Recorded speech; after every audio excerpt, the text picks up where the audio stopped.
Yo, what is up guys? Welcome back to a brand new F1 23 gameplay video. This was just posted by the official F1 channel and I'm gonna be having a little quick look at it to see if we can spot some new things. So let's head into it. Now first things off, little battle Hamilton between Alonso around the Las Vegas track. Now I might be wrong, but to me, first thing I saw was... I could be wrong of course, maybe I'm wrong. But it looks like these cars are much more reflecting. Now, it says a game engine footage, not all images appear in-game. Whatever that means. But it does look a lot more reflecting. And at first I was thinking like, oh, maybe that's just, you know, that cutscene. But if you move further into the video, you can see here it is as well. And it looks like the tires are much more reflecting as well. The entire car is more reflecting. Now that might be just this livery, maybe that was already in past F1 games, maybe I'm just talking out of my ass, but it does look to me like this is more of a thing. Maybe I'm wrong. Let me know what you guys think about this. But let's go back to the start of the video. Las Vegas track, which real F1 will be driving on later this year. I think November 21st to 23rd from my head. This person is choosing the official Las Vegas livery, which I think you get if you pre-order the game. I'm not sure. I think it is like that. But first thing I noticed, if you start in the bottom 8 to 10 cars on this track, you're starting in the middle of a corner, which is not ideal because obviously turning and accelerating at the same time is much harder than the top 10 who are starting in a straight line. And Alfa Romeo and McLaren in the bottom 4. Does that mean Alfa and McLaren are the slowest cars on the grid in F1 23? I don't know. Of course, Maldonado, Lord Pastor back in F1 23. Beautiful to see. Who doesn't love it? Anyway, let's head in to some F1 23 gameplay. First thing I noticed off the line, start of third gear, easy flat. Would that be possible on F1 22? I'm not sure. I don't think so. This person looked like it was pretty easy to get away anyway. And also something I noticed, 50% throttle at the start. F1 22 you will probably be using like 20%. So I think the traction issues that so many people, including me, complained about, but especially, which is important for casuals, the traction was horrible on F1 22. There was no grip on the traction, and it looks like they fixed this. 50% throttle. This person got a little bit of wheel spin. Of course, this person had to turn as well because this AI was coming straight away to the inside to cover him off. But still, it looked like this person has so much more traction than on older F1 games. Turn 1, looks like it is a hairpin, tight hairpin that opens up nicely, and then a long right-hander before you enter the first DRS straight, because I think there's no DRS on the main straight. Number of laps 50, which means league racing is going to be 25 laps. On that, I can't wait for league racing to be back because I'm bored out of my mind. Turn 3 then, 90-degree right-hander. Actually a solid 90-degree right-hander. Good overtaking opportunity, which you can take the battle into the chicane, where probably one person will end up dominant and end up ahead. And this is just the slowest section of the entire track. A chicane followed by another 110-degree left-hander. Very slow, tight. A little wheel-to-wheel battle with Maldonado. This is a medium-long straight. Good overtaking opportunity, as you can see here, into this left-hander. Tight left-hander. And then this is the longest straight. I think on the calendar, maybe. I'm not sure. Maybe Baku is longer, but this thing is massive. It's huge. Circuit length 6.12 kilometers. Again, I'm not sure if I'm right on this, but I think that's the second longest track on the calendar. Maybe Baku and Spa are longer? Spa is definitely longer. Spa is over 7 kilometers. I think 7.34 kilometers is Spa. I think maybe Baku, but I think Baku is shorter. Again, I might be wrong, to be honest. Massive straight. This is the Strip. Most famous place in Las Vegas, right?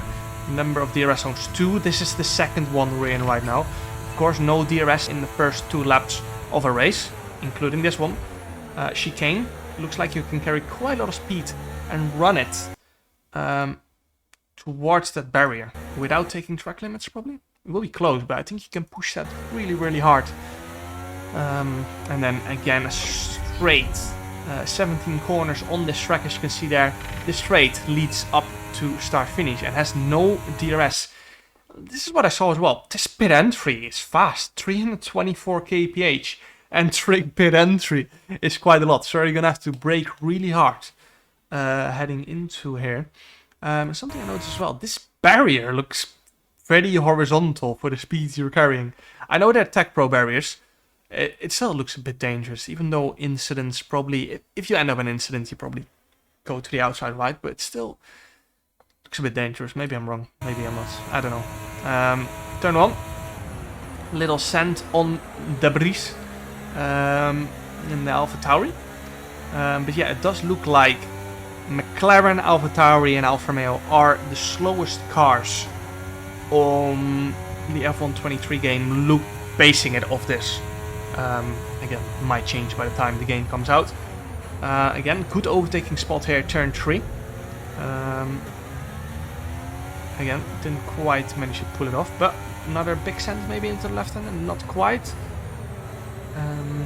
Chicane again. What? I wonder where this thing is. It's probably some famous building, right, in Las Vegas. This huge ball.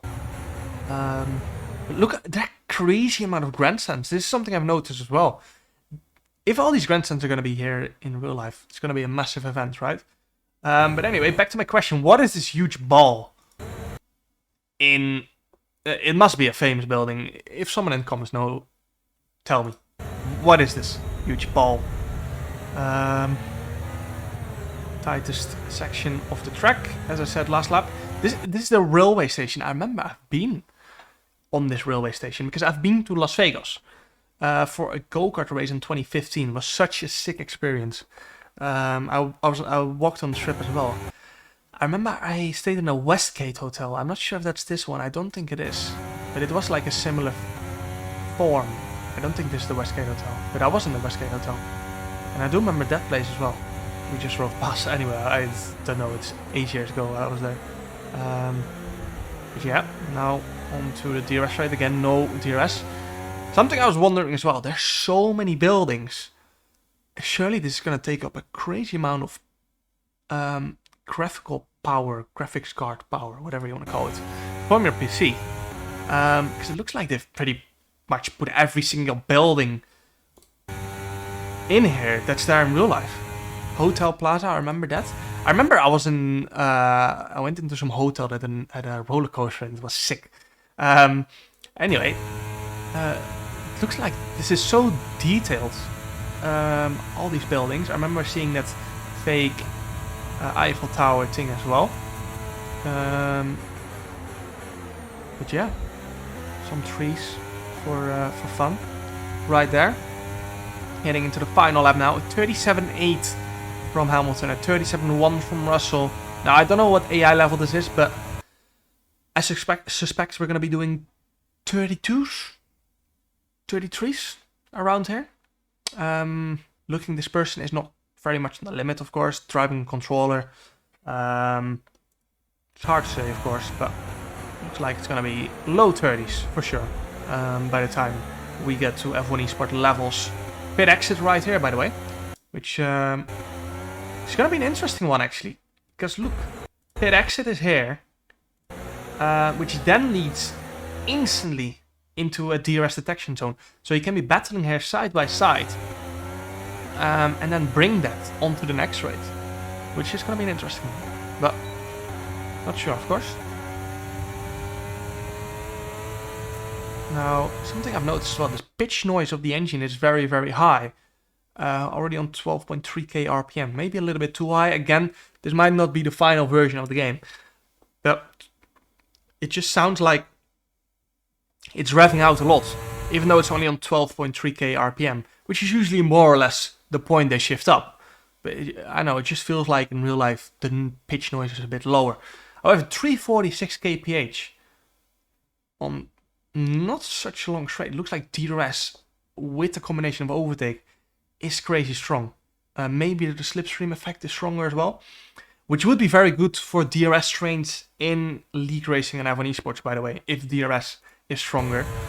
But again, if you have a combination of very strong slipstream, DRS, and overtake button, then it might be a bit too easy to overtake for the lead, even though it makes the racing in DRS trains more interesting. What a scent, by the way, from this person. Look at that. Little overtake of the year already, before the game is even out. Anyway, on to the medium long straight we go once again. Under the railway station we go.